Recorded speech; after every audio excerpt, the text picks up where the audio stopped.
Welcome to Puro Politics, the political podcast of the San Antonio Express News. My name is Gilbert Garcia, Metro columnist, and I'm joined by City Hall reporter Joshua Fechter, business columnist and editor Greg Jefferson.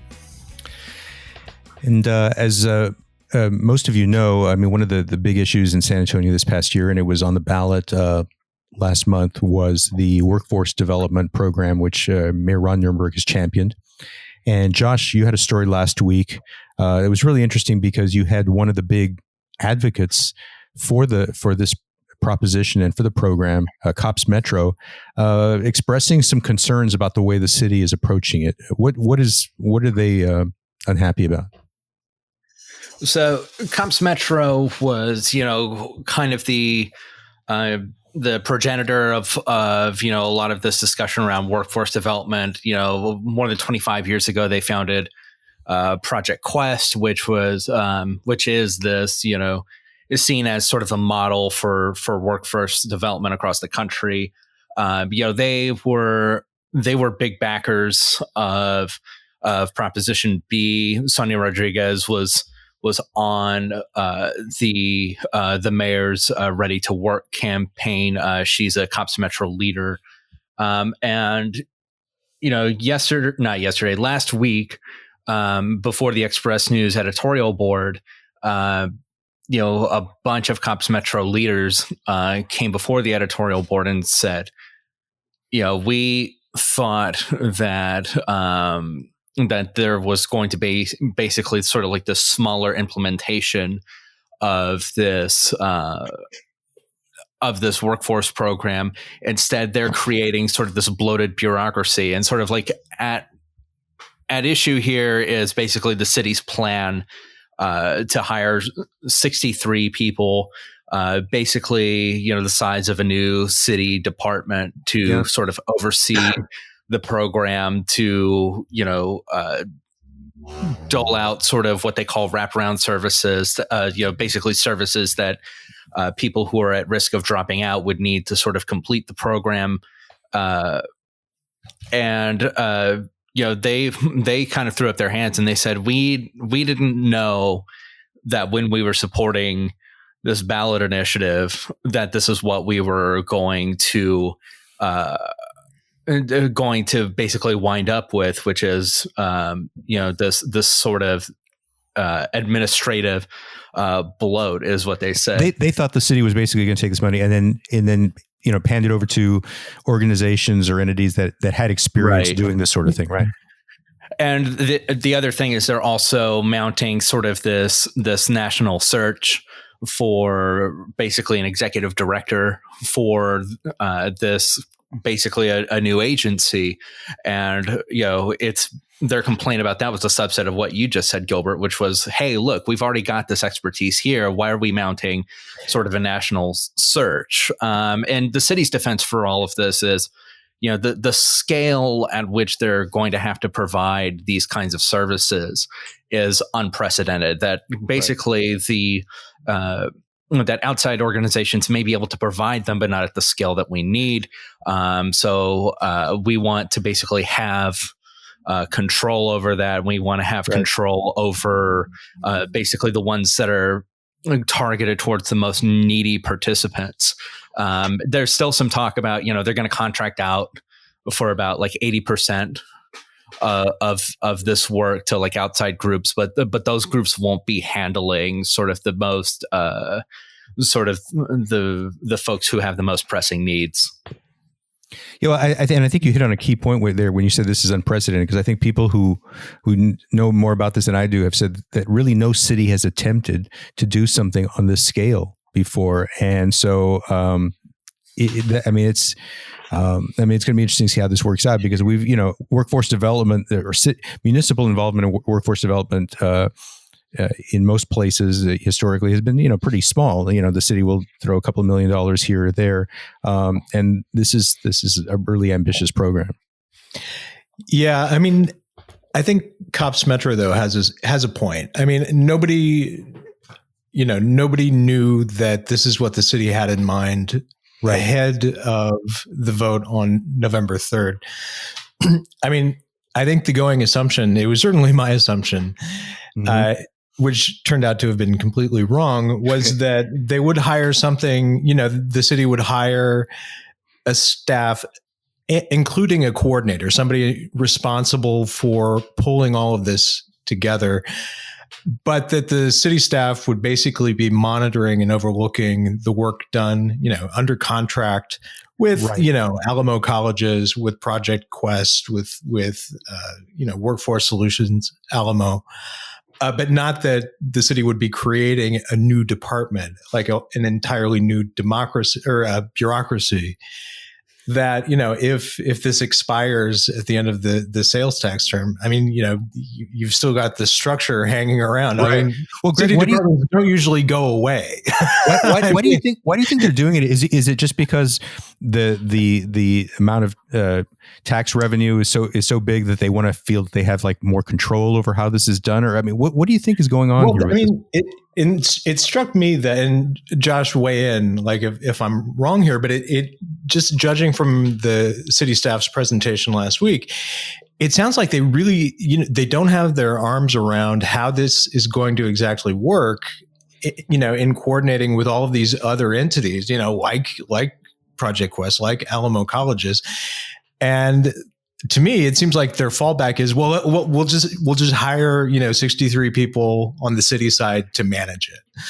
And they just haven't thought through how the city can coordinate with all of these other organizations. And what's interesting about sort of the timing of this is that they're doing, this is all part of like some, months long kind of, I guess not debate, but basically they're figuring this out over the next several months, and in that discussion, they're identifying sort of the structure, like who's going to be sort of advising on policy on this. Like they're getting into the guts of the actual programs and policies, I think in March or in April. So it's like this is coming before that, when that discussion takes place.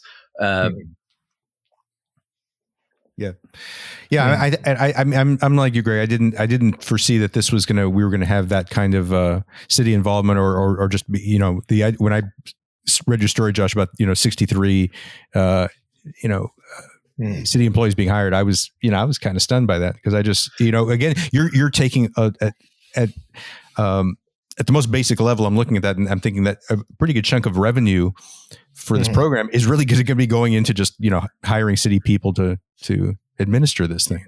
Right? And another thread that I think perhaps shouldn't be lost here is that this is kind of another sort of example of sort of the mayor having an ally, and then something happens and then that relationship gets strained. I mean, you see this play out over his tenure with the business community, progressives, basically, I mean, it seems like, excuse me, if you look at, sort of the statement that he gave, he's kind of chalking this up to, this is all part of the process, basically. We kind of expect this kind of debate, but, sure. They were pretty angry.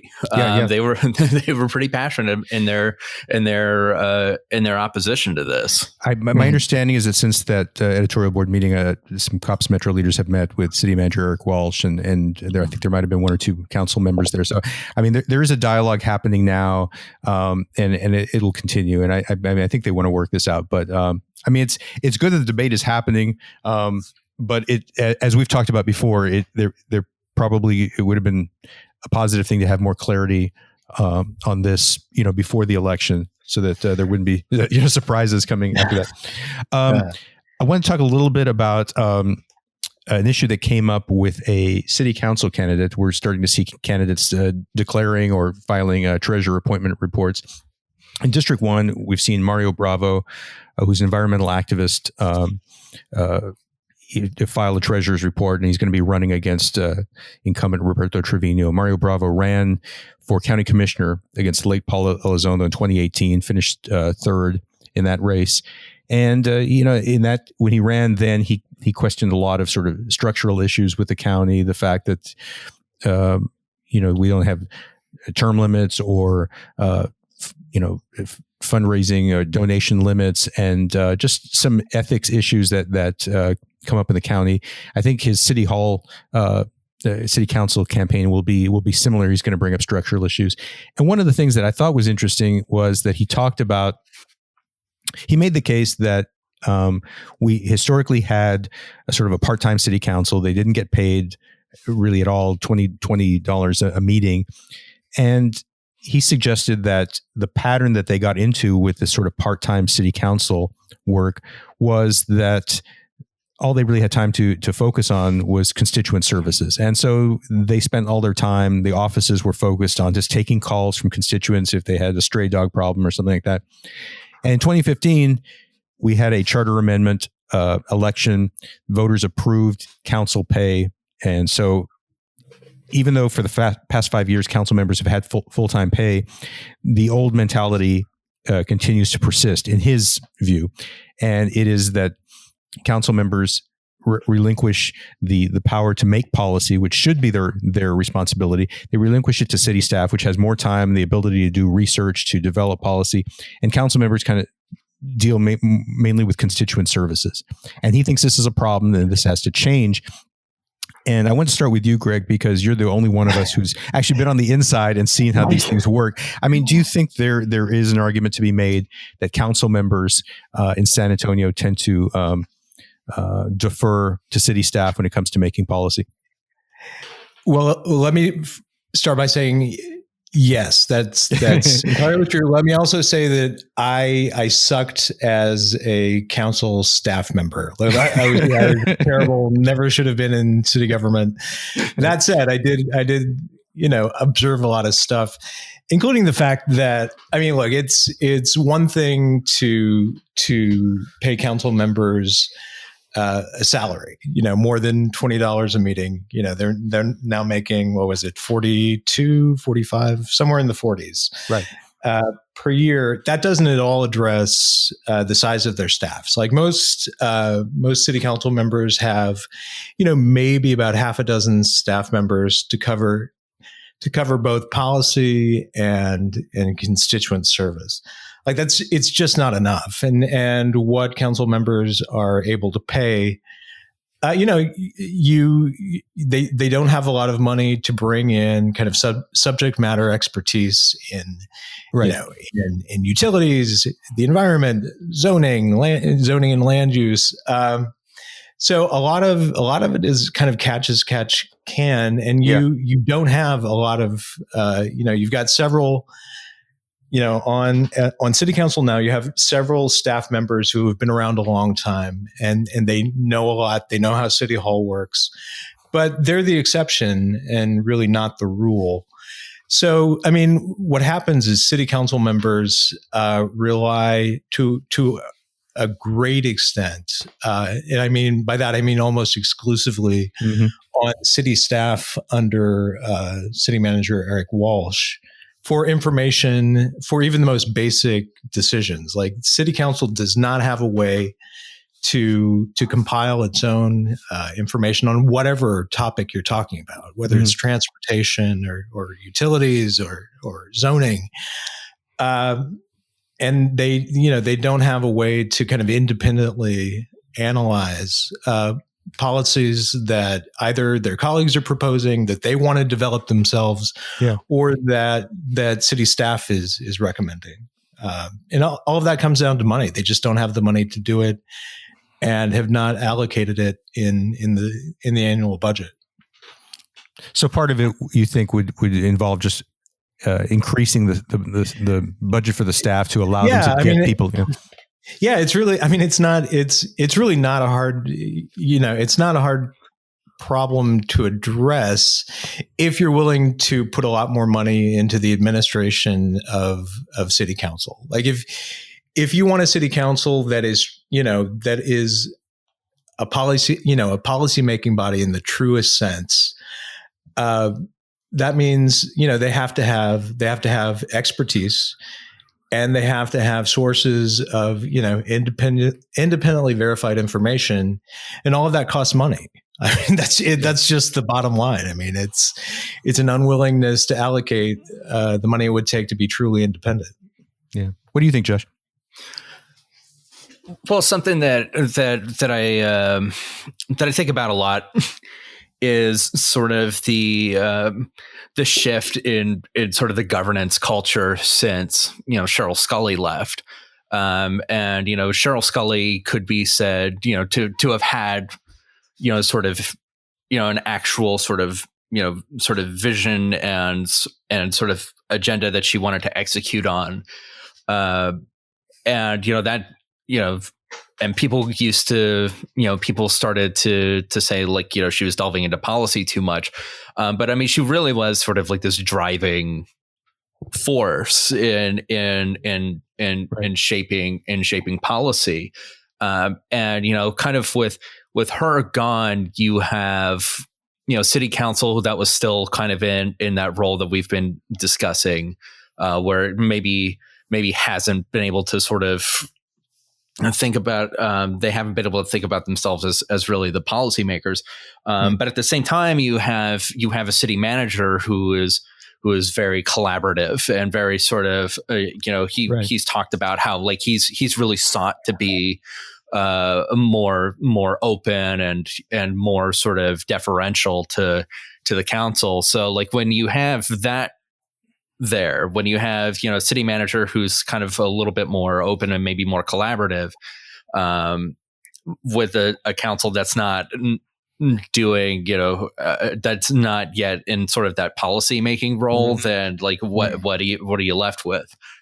Oh yeah, and that's absolutely true. I mean, I saw, when I was working in City Hall, and this was for, I don't know, like a 4-year period, it was all under Cheryl Scully. And, I saw on any number of occasions, council members being afraid, like literally afraid of crossing Cheryl Scully on whatever, whatever particular vote she was seeking.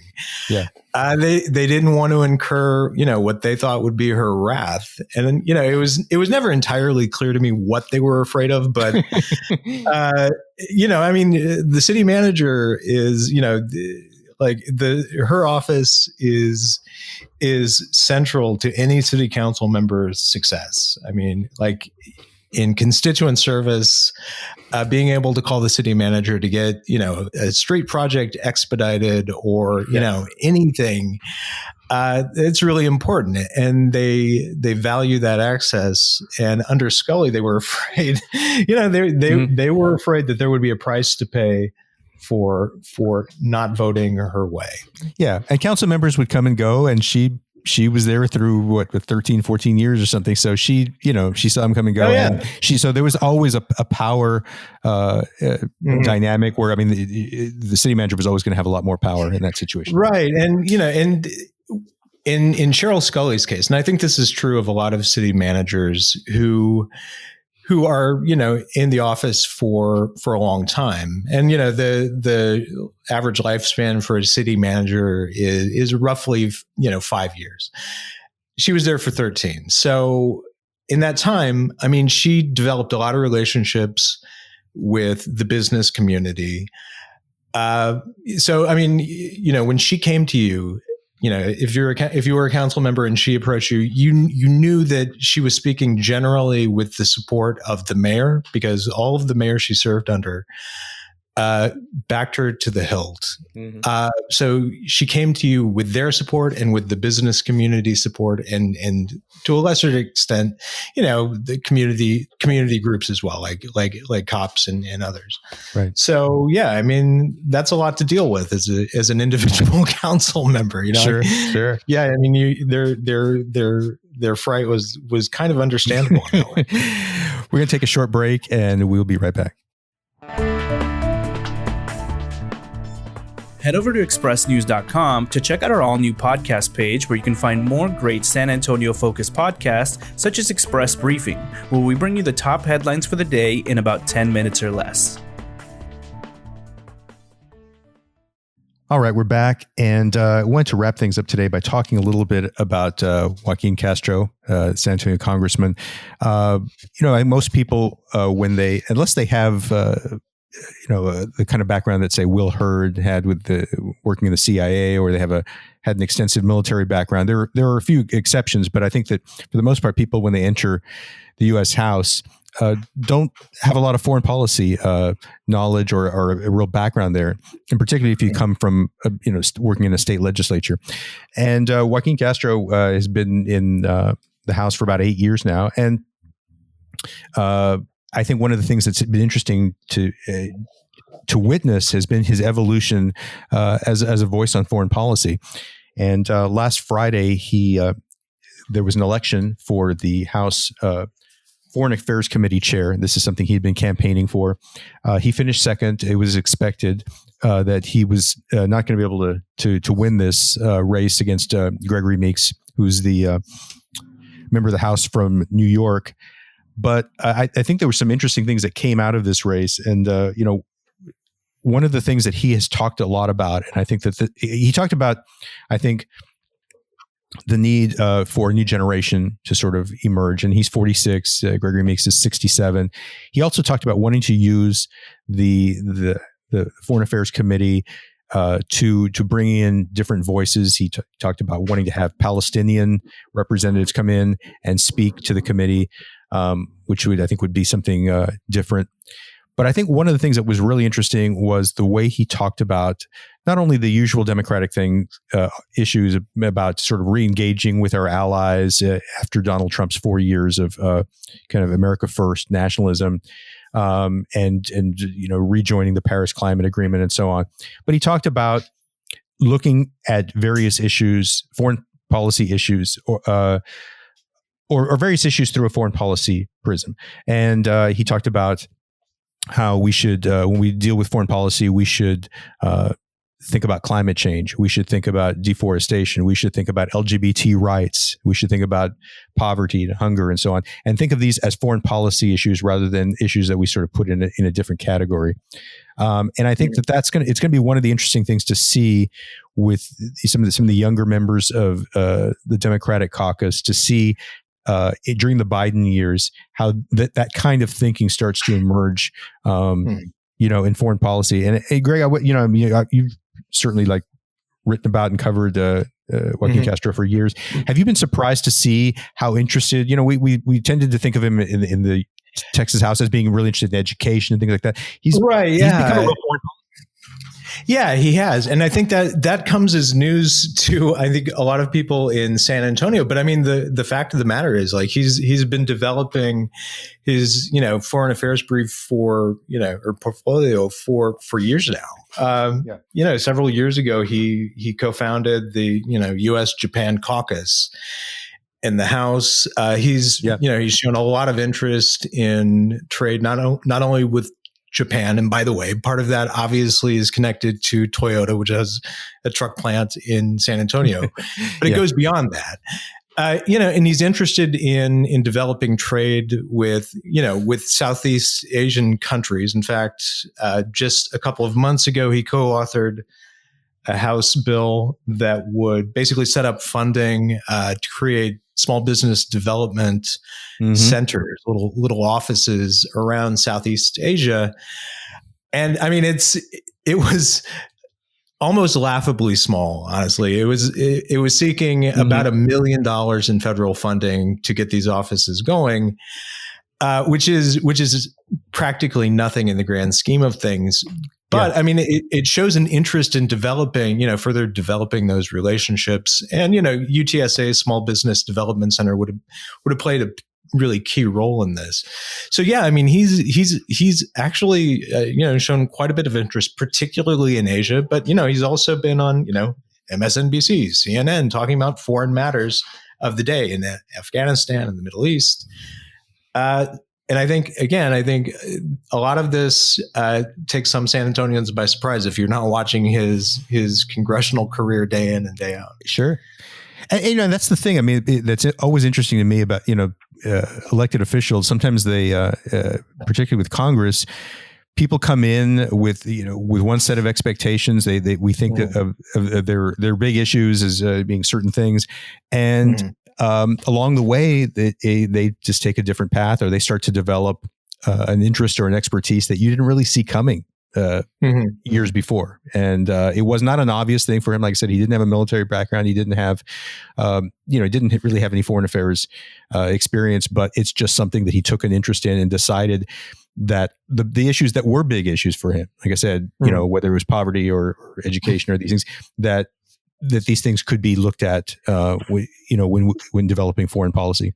And Josh, I'm sorry, Greg, and didn't his brother Julian, didn't he take flack for not having much foreign affairs experience when he was running for president? I mean, maybe this is an offset.